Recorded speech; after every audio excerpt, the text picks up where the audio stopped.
കൂടുതൽ വാർത്തകളും വീഡിയോകളും കാണാൻ ഈ ചാനൽ സബ്സ്ക്രൈബ് ചെയ്യുക. കൂടെ ബെൽ ബട്ടൺ അമർത്തുക. നമസ്കാരം. ഇന്നത്തെ എൻ്റെ ജ്യോതിഷ വിഷയം കുടുംബകലഹം എങ്ങനെ മാറ്റാം. ഇന്ന് സാധാരണ മിക്ക വീട്ടിലും ഉള്ള ഒരു കാര്യം കുടുംബകലഹം. കുടുംബാംഗങ്ങൾ തമ്മിൽ കലഹം, ജ്യേഷ്ഠാനുജന്മാർ തമ്മിൽ കലഹം, അല്ലെങ്കിൽ സഹോദരിമാർ തമ്മിൽ കലഹം, അല്ലെങ്കിൽ സഹോദരിയും സഹോദരന്മാരും തമ്മിൽ കലഹം, അല്ലെങ്കിൽ മാതാപിതാക്കളായിട്ട് കലഹം, ഇതുമല്ലെങ്കിൽ ഭാര്യ ഭർത്തൃ കലഹം. അങ്ങനെ കലഹങ്ങളുടെ ഒരു ഘോഷയാത്രയാണ് മിക്കവരുടെ വീടുകളിൽ. നേരെ നോക്കിയ അടിയാണ്. ചില സ്ഥലത്ത് നേരെ നോക്കിയ അടിയാണ്. ഒരാൾ പറയണത് വേറൊരാൾക്ക് ഇഷ്ടപ്പെടില്ല, വേറൊരാൾ പറയണത് മറ്റൊരാൾക്ക് ഇഷ്ടപ്പെടില്ല. അങ്ങനെ കുടുംബ കലഹങ്ങൾ ഉണ്ടാകാൻ പലവിധ കാരണങ്ങളും ഉണ്ടാവും. ഇതിനെ എല്ലാത്തിനും പ്രതിവിധി എന്താണ്? ഞങ്ങളെ സംബന്ധിച്ച്, ജ്യോത്സ്യന്മാരെ സംബന്ധിച്ച് പറഞ്ഞു കൊടുക്കാവുന്ന പ്രതിവിധി ദൈവത്തിങ്കലുള്ള ചില വഴിപാടുകൾ നടത്താം. ദൈവത്തിങ്കൽ ചില വഴിപാടുകൾ നടത്തിയാൽ നിങ്ങളുടെ കുടുംബത്തിലെ ആ കലഹങ്ങൾ മാറിക്കിട്ടും. നിങ്ങൾ മനസ്സർപ്പിച്ച് ആ വഴിപാട് ഭഗവാനോ അല്ലെങ്കിൽ ഭഗവതിക്കോ ചെയ്താൽ നിങ്ങളുടെ കുടുംബത്തിലെ ദോഷങ്ങൾ മാറിക്കിട്ടും. 100% ഉറപ്പാണ്. പക്ഷേ ചെയ്യണത് ഒരു വഴിപാടായി ചെയ്യരുത്.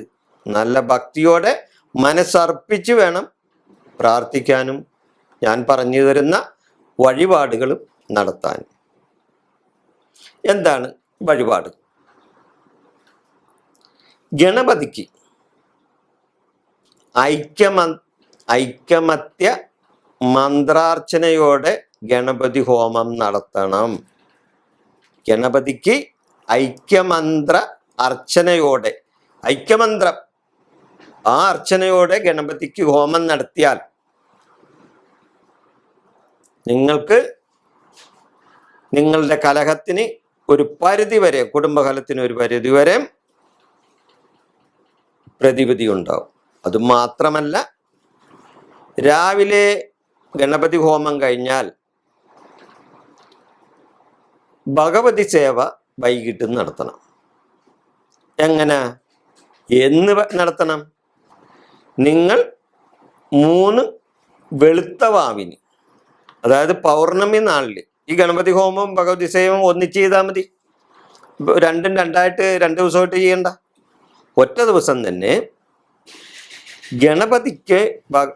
ഗണപതി ഹോമവും വൈകിട്ട് ഭഗവതി സേവയും പൗർണമി നാളിൽ ചെയ്യണം.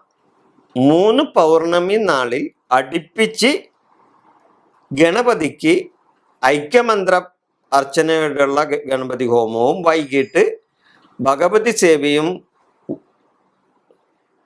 പൗർണമി നാളിൽ ചെയ്താൽ നിങ്ങൾക്ക് നിങ്ങളുടെ കുടുംബ കലഹത്തിനുള്ള ആ കാര്യങ്ങളിൽ മാറിക്കിട്ടും. ആ കാര്യങ്ങൾക്കൊക്കെ ശമനം വരും. കുടുംബത്തിലെ ഐക്യത വരും. നേരെ നോക്കിയാൽ തമ്മിൽ അടിക്കുന്ന ആ സ്വഭാവത്തിനൊക്കെ മാറ്റങ്ങൾ ഉണ്ടാവും. അത് കുടുംബാംഗങ്ങൾ ഒന്നിച്ച് ചെയ്താൽ വളരെ നല്ലത്. അല്ലെങ്കിൽ ഒറ്റക്കായിട്ട് കുടുംബാംഗങ്ങൾ പോയി ചെയ്താലും വളരെ നല്ലതാണ്. അപ്പൊ ഗണപതിക്കും ഭഗവതിക്കും ഈ ഞാൻ പറഞ്ഞ വഴിപാടുകൾ നിങ്ങൾ ചെയ്യണം. അതുകൂടാതെ ഇത് ചെയ്യണത് ഗണപതിക്കും ഭഗവതി സേവയും ഈ ദേവിക്ക് ചെയ്യുമ്പോൾ നിങ്ങളുടെ ദേശദേവത അവർ തൊട്ടടുത്തുണ്ടെങ്കിൽ ദേശദേവതക്ക് വേണം അത് ചെയ്യാൻ.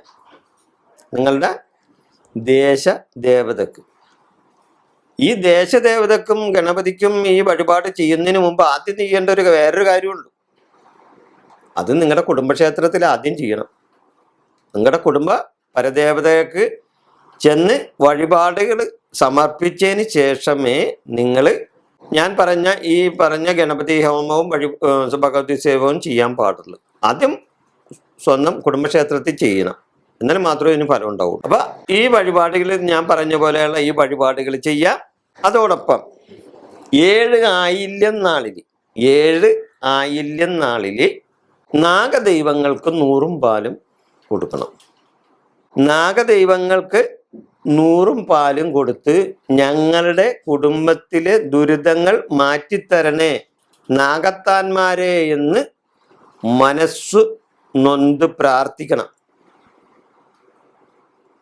വെറുതെ 100 പാലും വഴിപാട് നടത്തിയിട്ട് കാര്യമില്ല.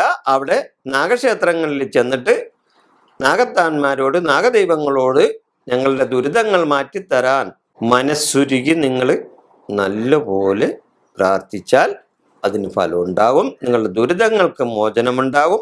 മറ്റൊന്ന്, 12 ദിവസം കുളിച്ചു തൊഴുത് നിങ്ങൾ ഭഗവതി ക്ഷേത്രങ്ങളിൽ പ്രാർത്ഥന നടത്തണം. 12 ദിവസം കുളിച്ചു തൊഴുത് ഭഗവതി ക്ഷേത്രങ്ങളിൽ പ്രാർത്ഥന നടത്തിയാൽ നിങ്ങളുടെ ദുരിതങ്ങൾക്കൊക്കെ, കുടുംബ ദുരിതങ്ങൾക്കൊക്കെ പരിഹാരമുണ്ടാവും. അതിന് ദേവതകൾ നിങ്ങളെ അനുഗ്രഹിക്കും. ഞാൻ നേരത്തെ പറഞ്ഞ പോലെ വഴിപാട് ഒരു വഴിപാടായി മാത്രം ചെയ്യരുത്. അത് അർപ്പിച്ച്, മനസ്സർപ്പിച്ച് ചെയ്യണം. മനസ്സർപ്പിച്ച് ചെയ്താൽ അതിന് ഫലമുണ്ടാവും. തീർച്ചയായും നിങ്ങൾക്കതിൻ്റെ ഗുണങ്ങൾ കിട്ടും. അപ്പം ഈ കുടുംബ ദുരിതങ്ങൾ മാറ്റാൻ ഗണപതിക്ക് മാല ചാർത്തി ഇങ്ങനെയുള്ള വഴിപാടുകളും ഞാൻ പറഞ്ഞ മറ്റു വഴിപാടുകളും നടത്തിയ നിങ്ങളുടെ ദോഷങ്ങൾ എല്ലാം മാറിക്കിട്ടും. ഈ വിഷയം ഞാനിവിടെ അവസാനിപ്പിക്കുകയാണ്. മറ്റൊരു വിഷയമായി ഞാൻ നിങ്ങളുടെ മുമ്പിൽ വരുന്നത് വരെ നന്ദി, നമസ്കാരം.